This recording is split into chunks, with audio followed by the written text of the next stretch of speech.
Shopify Masters is powered by Shopify, the easiest way to sell online, in person, and anywhere in between. To get an extended 30-day trial, visit shopify.com/masters. I will always start my day with some form of meditation and some form of exercise. So I already feel like I've accomplished something first thing in the morning.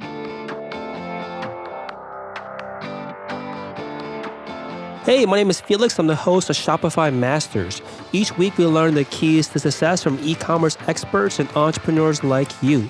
In this episode, you'll learn who you should market to when selling a giftable product, how to manage and keep your influencer marketing organized, and how to design your content marketing by observing your competitors. Today, I'm joined by Johnny Cass of Stoneman. Stoneman is the maker of design-led men's and women's underwear and was started in 2008 and based out of Byron Bay. Welcome, Johnny. Hey, Felix. Lovely to be here. Thank you. Yeah, excited to have you on. So tell us a little bit more about the business. Like, what are these special underwears, I guess, that you guys design and sell? Yeah, great. Stoneman, I guess, has been around since about 2008. And you know, my business partner, who's a designer, a photographer, one day realized that there was no comfortable undies in the world. He went to, one of our major department stores, saw that there was no interesting, exciting underwear. And, well, long story short, he decided to put beautiful images on beautiful fabrics and create beautiful underwear and rid the world of boring, dull underwear. Got it. So were you guys working together before? How did this business relationship come about? No, not at all. I mean, Mark happens to be the good friend of my best friend. And, some of your listeners is probably too early for them to remember the Gillette story, that he loved the razor blades so much that he bought the company. Well, Mark, my business partner, showed me these new underwear that he came up with, and I was like, oh, my God, I love them. They're amazing. And before you know it, I'm investing in the company, a little bit of money, and then before you know it, I'm also investing time and money into the company. So it was a case of seeing the product and falling in love with the product and having that entrepreneurial spark and belief that this product was going to actually work. Got it. So, of course, everyone needs underwear, but when you sit down and think about your target customer, who you're really going after, how would you describe them? Like, what is the ideal customer for Stoneman? Yeah, great question. And that's almost like the lead-in from, it's really great to see this product and go, oh, wow, I really love this product. It's beautiful. But then, yes, once you have that entrepreneurial spark, for want of a better word, then you need to definitely say and ask yourself those questions. Well, who is our target market? Would people actually buy the product just because I like the product? And there's a whole bunch of metrics and a whole bunch of things that go with that. But to answer your question, our customers are generally, and it's always a constant evolution and we're always looking at it, but generally our customer is somebody who is design savvy, has an appreciation for beautiful design, and currently we sit in the gift market as well. So our product is a perfect gift. So generally we do probably about 50 to 60% of our trade leading up to Christmas time, and then of course your peak sale times, which would include things like Easter, Father's Day, Mother's Day, Valentine's. They're typically our big sales spikes in our business. So did you know going into this that you were going to target customers that are of the type of people that would appreciate good design, appreciate well-designed prints on underwear, or did you develop an understanding for that over time? It's the old saying, really, Felix, isn't it? Ignorance is bliss. And we developed it over time. So, again, it was a case of, we love the product and then actually identifying who in the market would also appreciate that product. And then, again, would they actually be willing to purchase the product? There's a difference between them saying, yeah, I really love the underwear, but am I actually willing to part with $39 US for the article? Yeah, and that's a good point. You might love the product, you obviously did, and your partner obviously loved the product that he was designing as well. How did you test, or how did you come to learn that people would pay money, or like you're saying, pay almost $40 for your products? Yeah, I mean, there's been a fair bit of work that's gone into that, and we're always kind of tweaking that a little bit as well. But there was definitely there was a time there, probably about maybe 4 years ago. Yeah, I'd say about 3-4 years ago, where in essence we were kind of hit a bit of a plateau. We were looking at pricing structures. And so we sent a survey out to our customers and our database and asked them what was their price point, what would you be willing to pay, what would you want to have changed. And as a result of that, we developed a new product line, which was the comfort of the product, but not necessarily with the digital prints. So we're communicating with our customers as much as what we can and getting feedback. Now, you might also say, well, 4 years ago was a long time.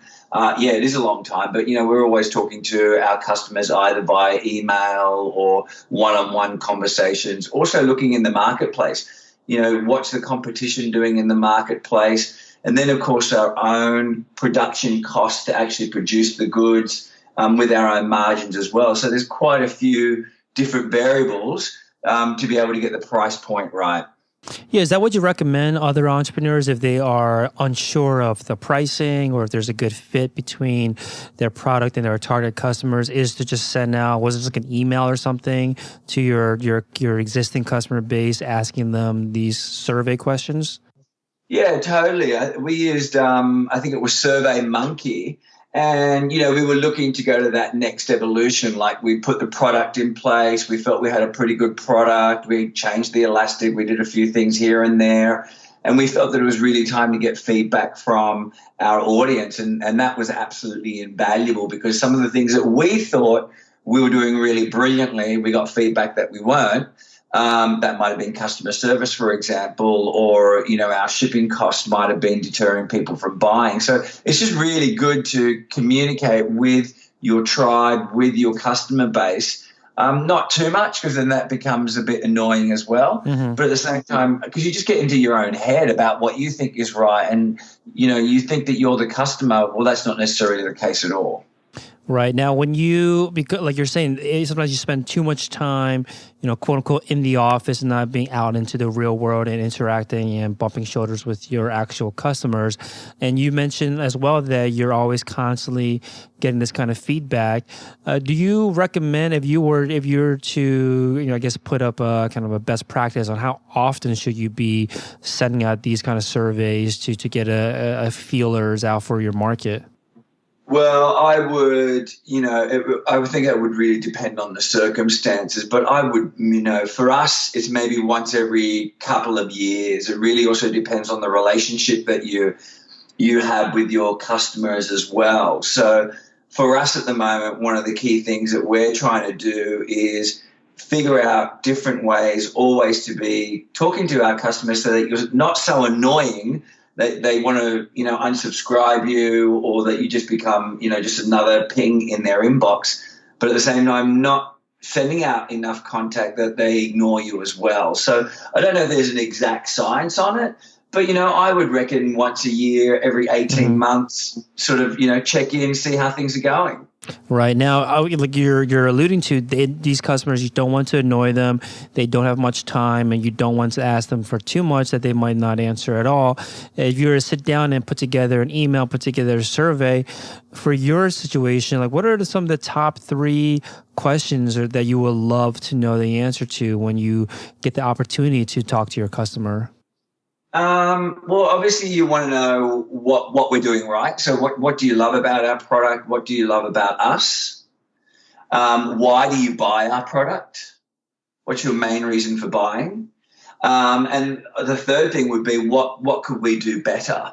So when we did our survey, like I said a little while ago, one of the feedback that we get, and we still consistently get it actually, is that they love the product, they love the comfort of the product, and we find that is, generally speaking, what is right about our customers is once they get that product, we have a very loyal customer base. But what they wanted to see more of was more designs, more unique designs, more regularly. So that was really great, because from there on, we consistently now bring out designs roughly about 3 to 4 times a year. And when they answer that question about the reason why they buy, how do you use that data? What do you do once you find out, some themes that are going on with the reasons why people buy from you? Well, number one, it also tells you who is buying. So again, we might think that our customer is a very design-focused customer, but actually what we were finding out was that our customers were typically mums who were buying presents for their sons, or wives who were buying gifts for their husbands. So all of a sudden now you're doing your marketing in a very different approach. So you go, hang on a minute, are we talking to somebody who's design focused, or are we talking to a mother or a wife who happens to be design focused, who wants to see her husband in a lovely pair of underwear or wants to buy a great gift? So it really becomes a much more targeted approach about how you speak to people, where you contact people, and our marketing in general. Yeah, that's a really good point about when your product is such a giftable product that most of your sales come from, or a lot of your sales at least come from your customers that are buying as a gift for someone else. When you know that, do you spend more time marketing towards that end customer, the person that's going to ultimately receive the gift, or would you spend more time getting the buyer's attention, the person that might not actually end up using it, but is going to be the one that first interacts with your brand and the first one to buy it for someone else? Yeah, the obvious answer to that is both, actually, because with underwear, and I guess with well, I don't know about a lot of products, but certainly with underwear, people don't think about underwear a lot. They want to make it easy, and so therefore they tend to stick to one brand. So what you want to do is get a new customer, obviously, as inexpensively as you can, and at the same time keep that new customer. So, for example, we have not only online, but we have a wholesale division as well. So typically our wholesale will bring us in new customers as well as online marketing strategies. But then we collect emails from people. We will put opt-in option on the website. When people get the underwear, we give them a discount to buy new underwear within the packaging itself.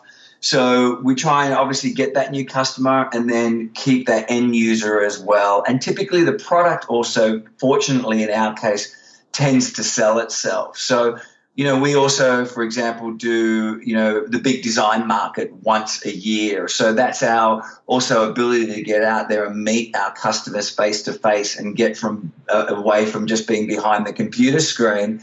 And, we get our customers that come back and say, oh, I saw you here last year. I bought this for my husband. He absolutely loves them.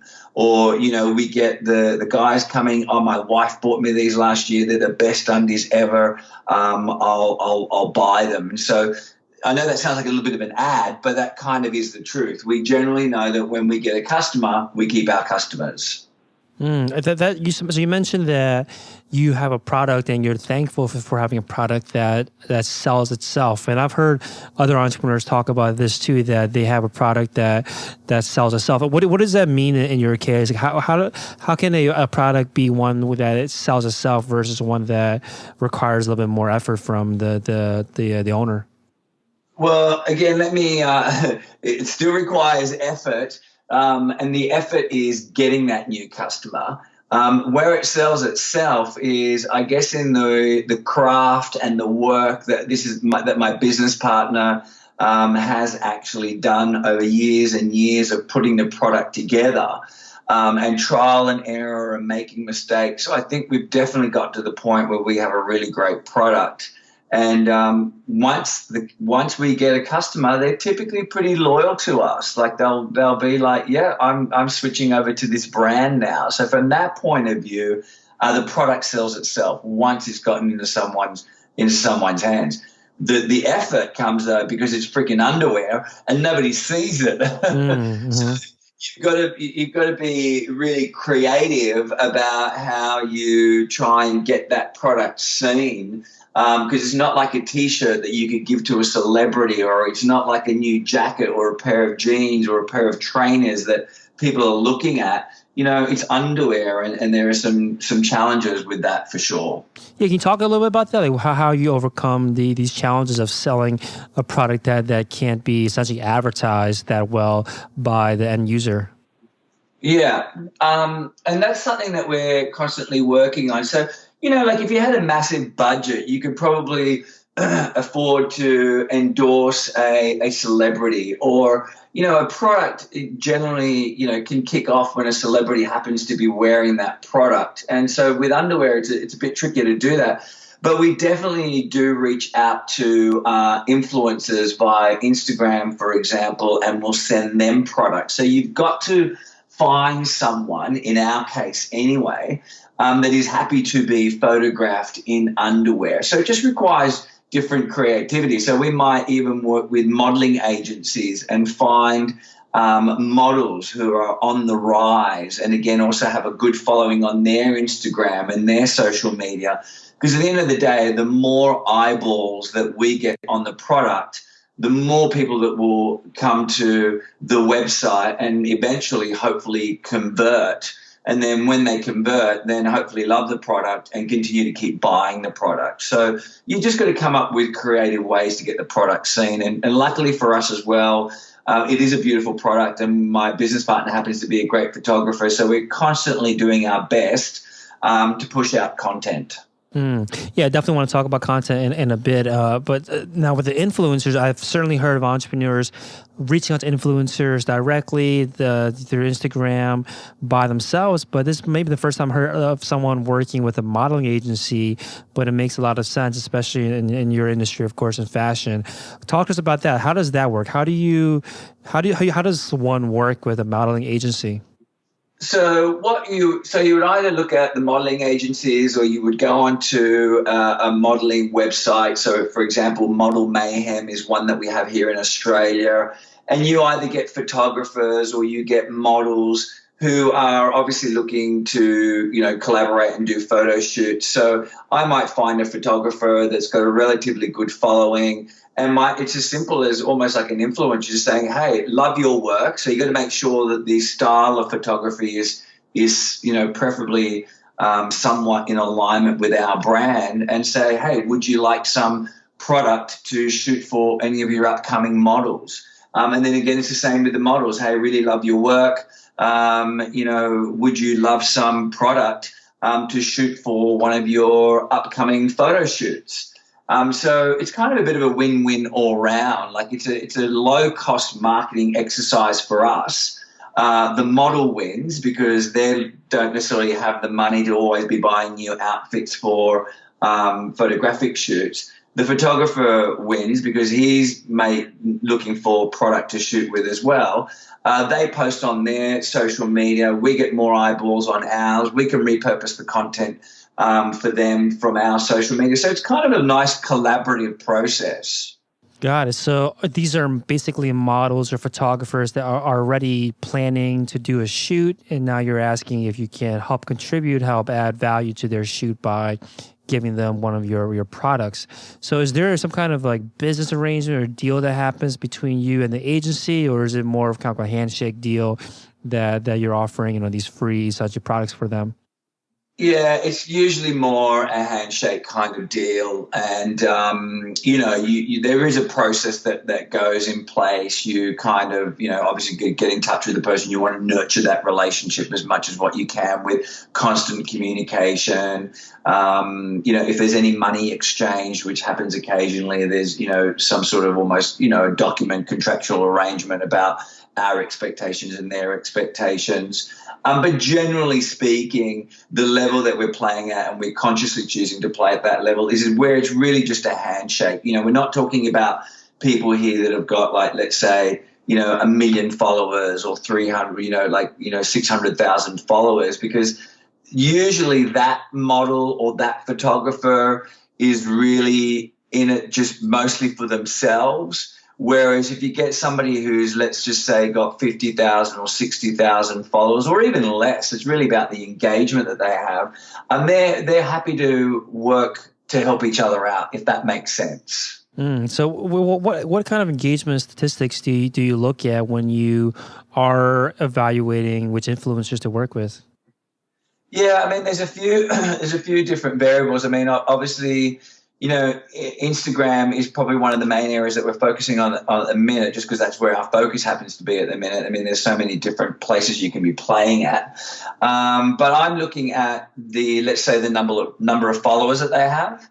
But not only am I looking at the number of followers that they have, but I'm also looking at then the engagement and the comments that they're getting from that from their people, because somebody can have a really great following, but they've got no comments, so therefore they've really got no engagement with their audience. And not only that, but I'm also looking at, believe it or not, what the story of their Instagram is. So it's very easy to find, let's say, a guy who's got 60,000, 100,000 followers, but he might be like, no offense or anything, it's just not our demographic. He might have like a really an online workout kind of a guy, or a real muscle guy, and we go, well, that's not quite in alignment with our brand.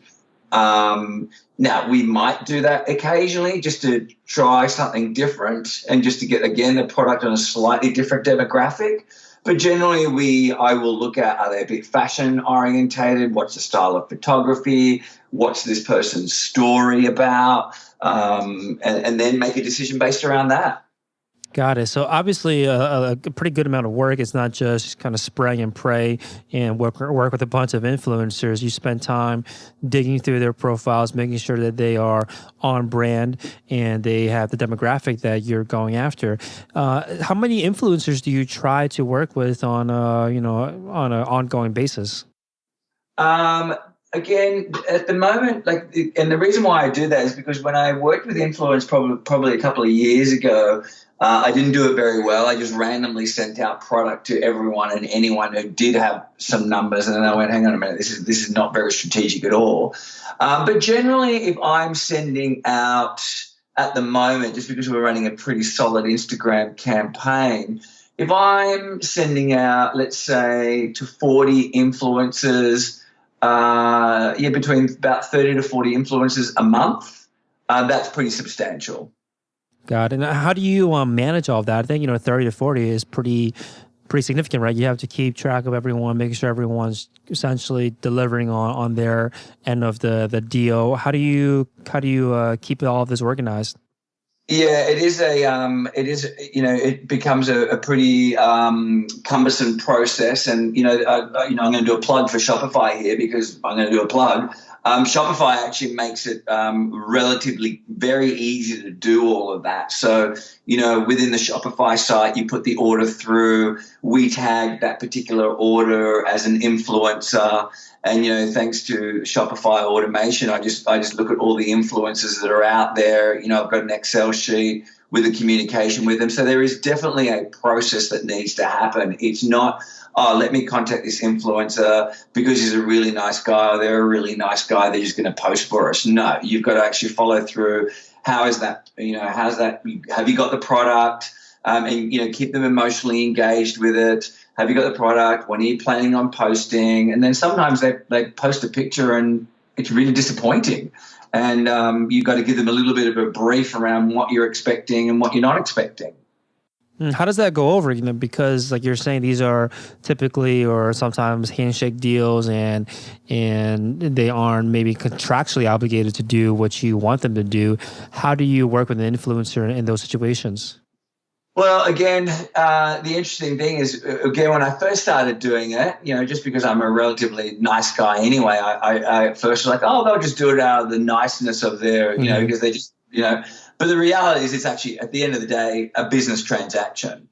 So even if there is money exchanged or no money exchanged, I'm still giving them product, and I've still put time and energy into making this thing happen, which is a win for them because they're getting new product on their page and they're getting actually a really beautiful product as well. So we just had an influencer post for us the other day. I think he had something like about 16,000 views on the product, and a lot of people commented on the product that he was wearing. So it's good for them. So it is fundamentally a business transaction, and they are actually still working for me on a contractual basis, even if there's no money exchanged. So I hate to say it, but I'm the client, and they're I'm the client in this instance. Mm-hmm. Makes sense. Yeah, sometimes you can't be too nice, or you have to actually see that you are giving them value. You're not just asking them for a favor.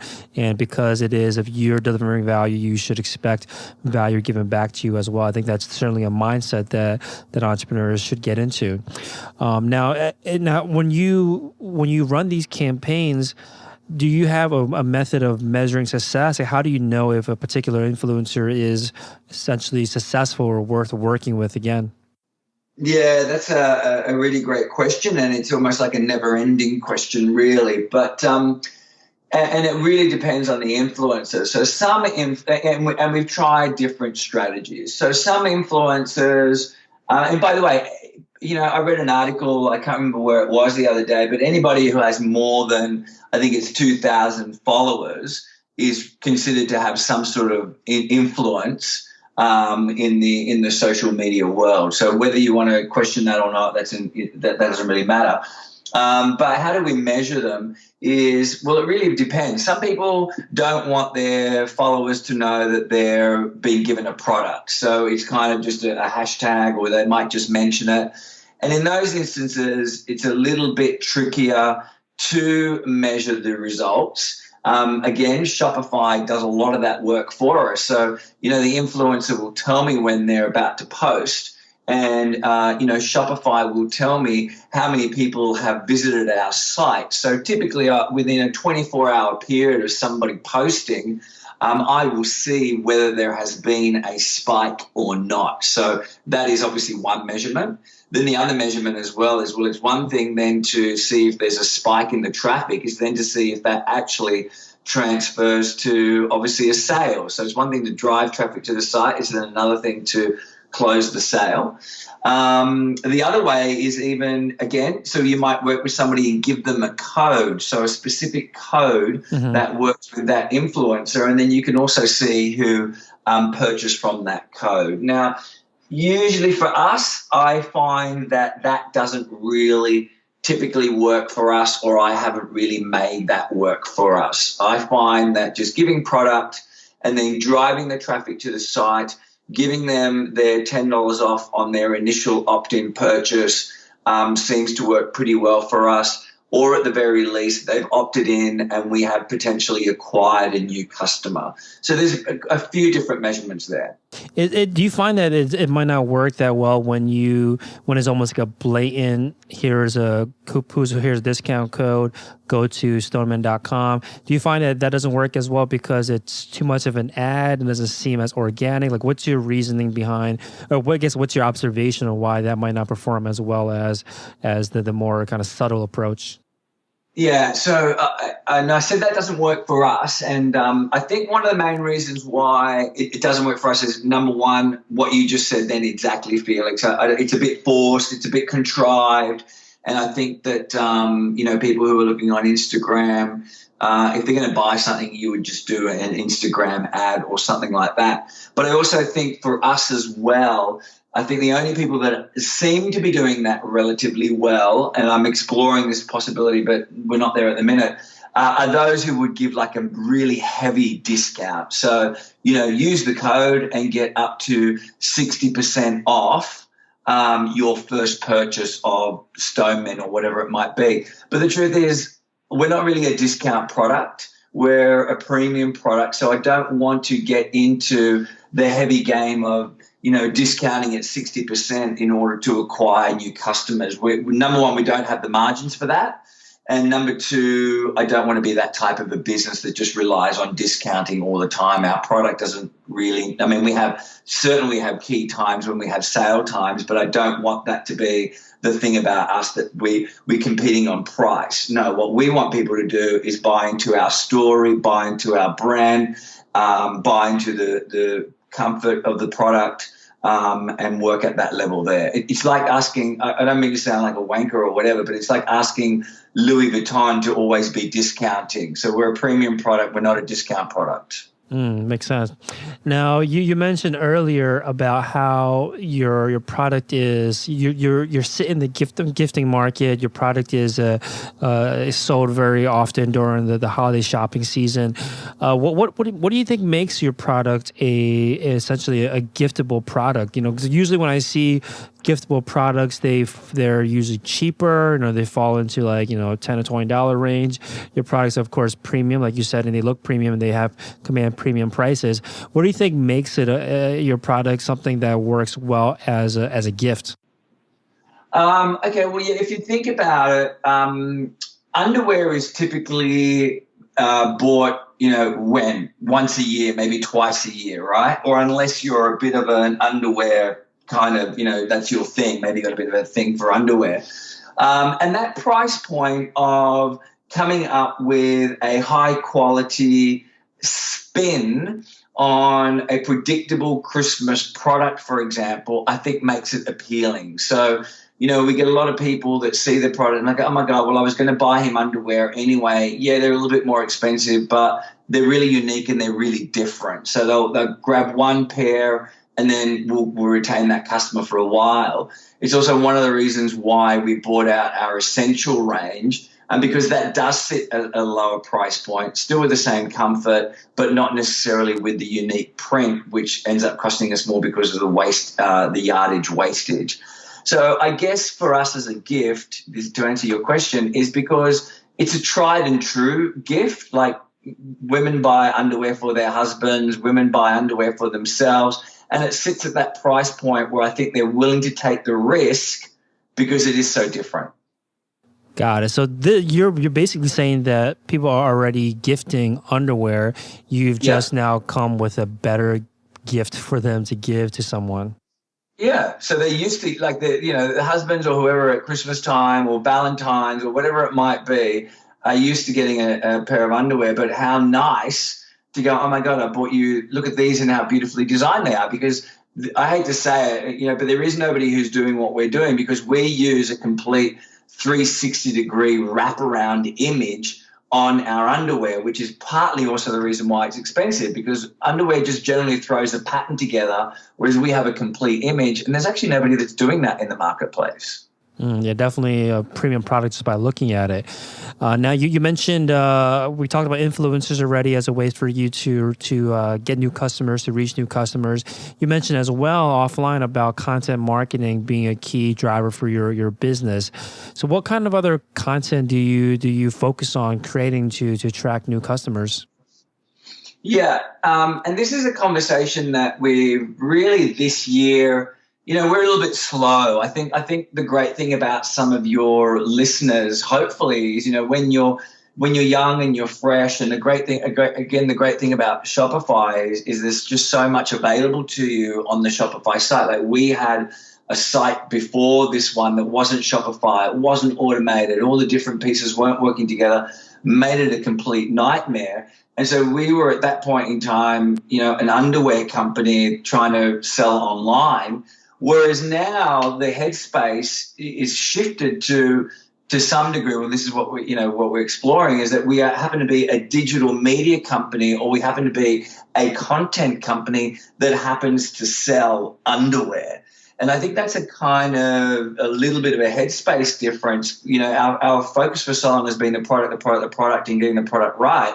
Now that we've got that right, I think it's just about going, we've got to just deliver the content, because it doesn't matter how right the product is. If you're not out there and people aren't seeing the product or talking about the product, then it's completely pointless. So then to answer your question, we do that in a multitude of different ways. So called our own high level content. So again, my business partner is a photographer. So organizing, like a proper campaign, ideally once a month, and a proper shoot at least once a month. But then also sending out an EDM to your people on our database, or posting images on Instagram that aren't necessarily product related, but more story related and brand building related.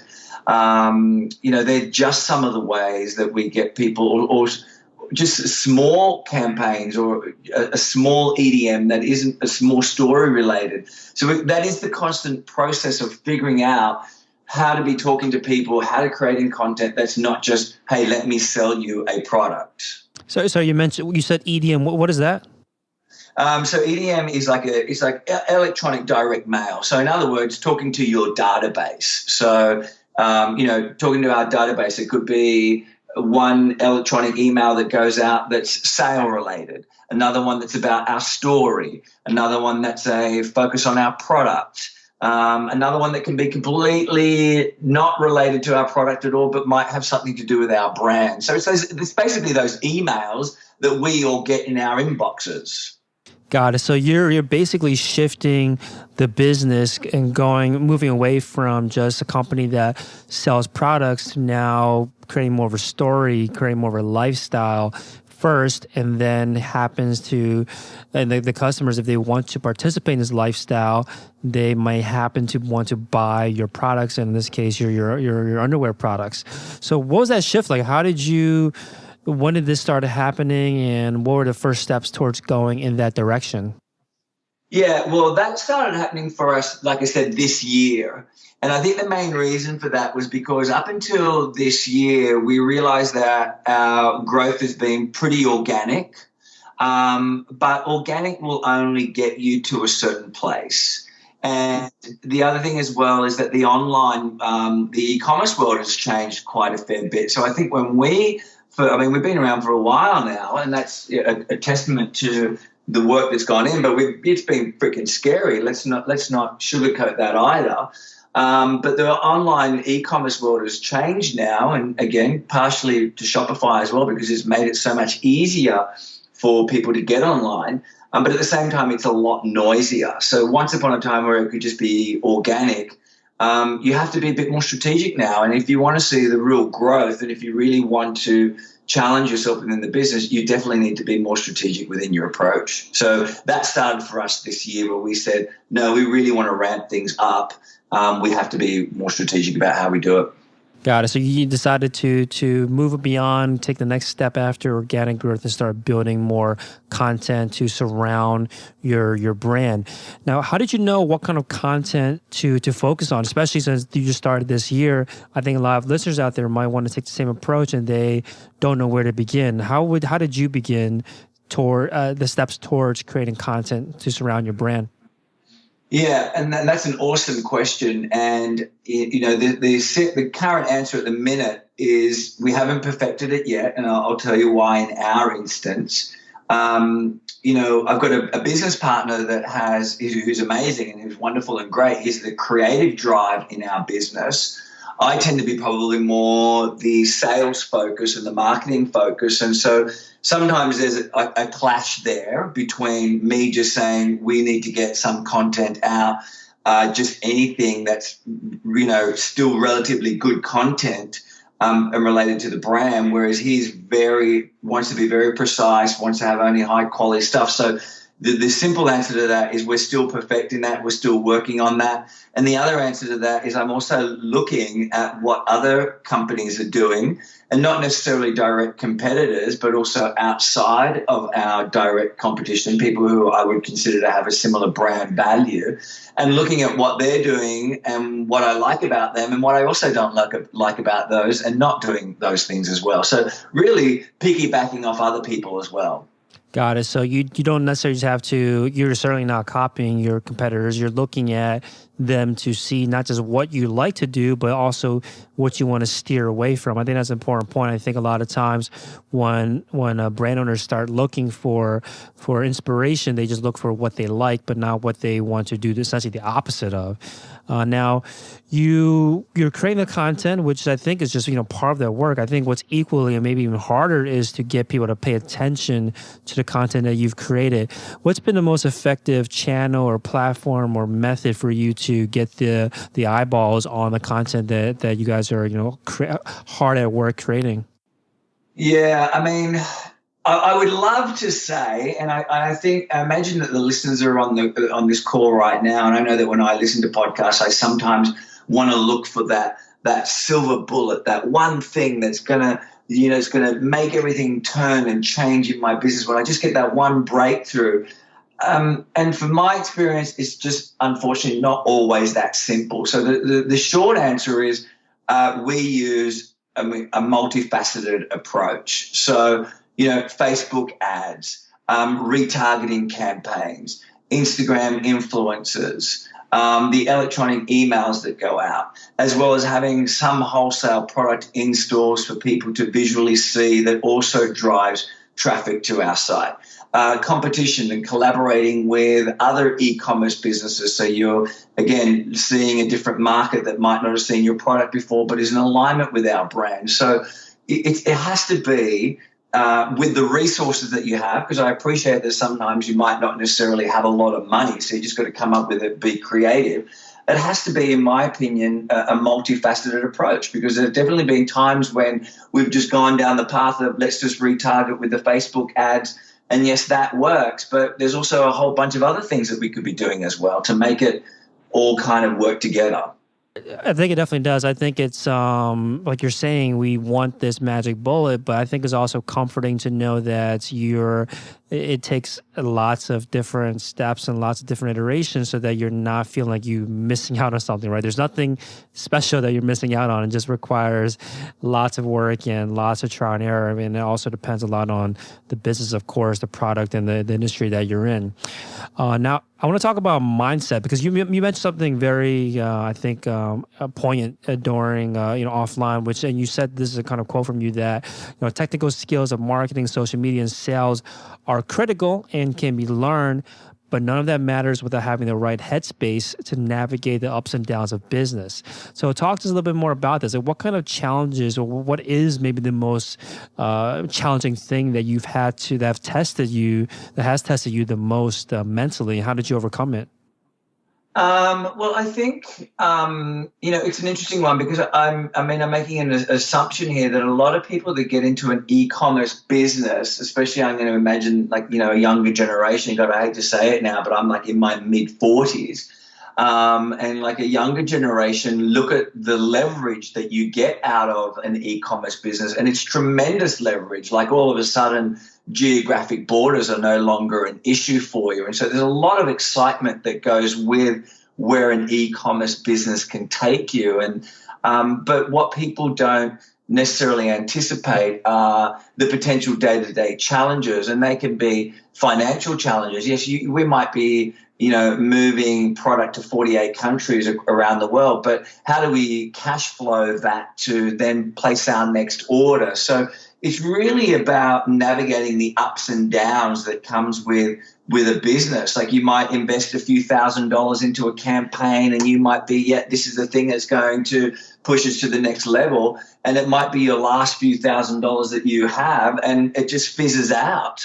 And so how do you keep going with that? Or the opposite to that is when all of a sudden you've got $500,000 in the bank, but you now know that the next 3 to 6 months of trading are going to be really quiet, and not getting too elated at the same time. Or, when you're watching potentially your friends who are going to work on a Monday to Friday, 9 to 5, and collecting a regular income, how do you manage that? Or even the fact that, yes, e-commerce and technology has enabled us to work remotely. You're currently in New York, I'm currently in Sydney. I have business partners in Byron Bay, but I can't turn around to my business partner and ask him a real quick question immediately. So there's a sense of isolation that goes with that. So there's a lot of different things that have to be considered that we don't consider at first. And I think the anxiety at nighttime of going, gosh, I haven't made any sales today, no money came in, and I've got to pay for the order that I just paid for. So how do you manage all of those challenges?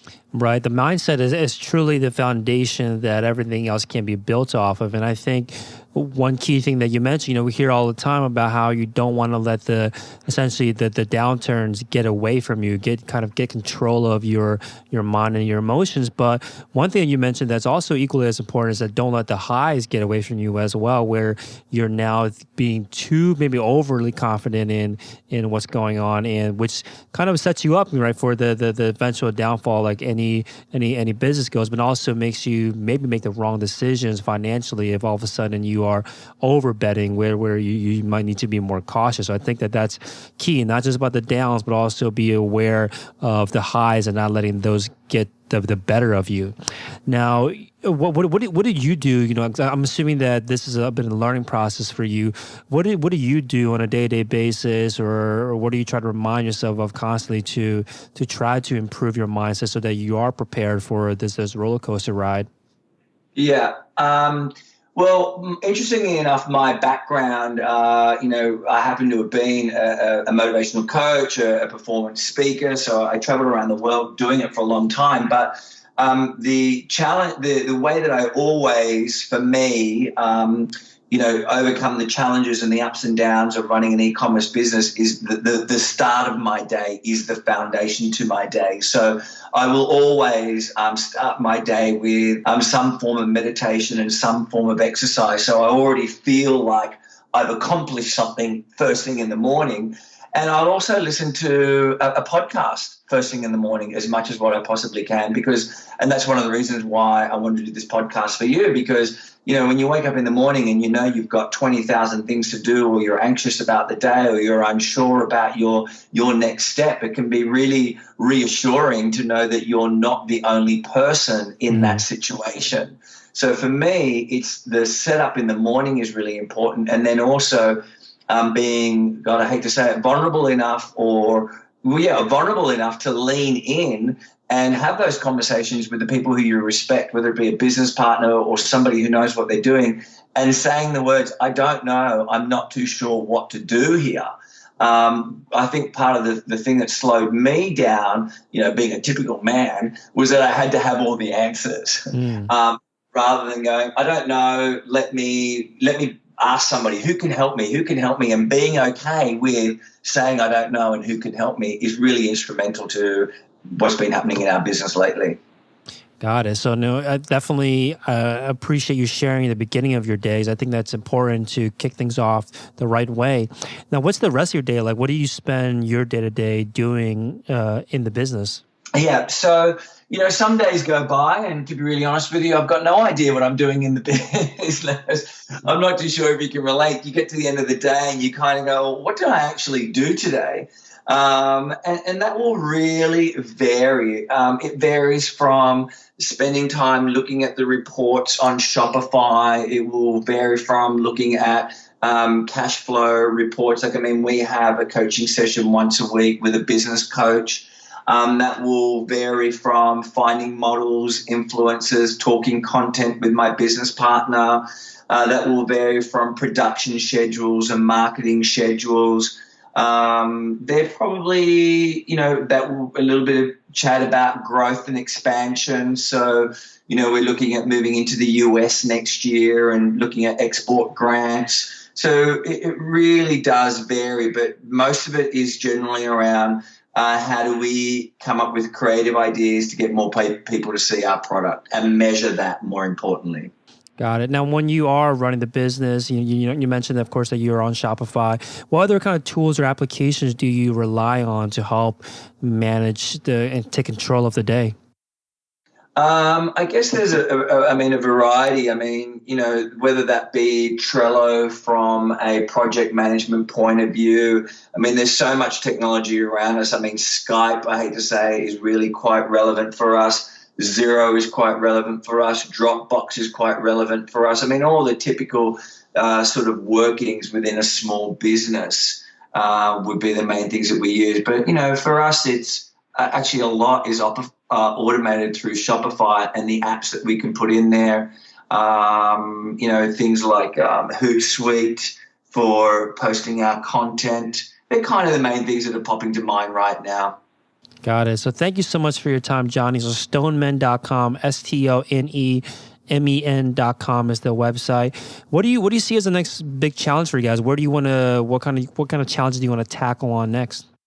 Yeah, we're really ready to embrace the US market next year. So Australia has been very good to us. We ship already to 48 countries around the world, Australia being our highest, biggest seller, followed by the US and followed by the UK. So for us next year, it's about how can we supply to our American customers quicker, better, more effectively, and take away our shipping costs as well. So we're looking at potentially setting up a hub in the US.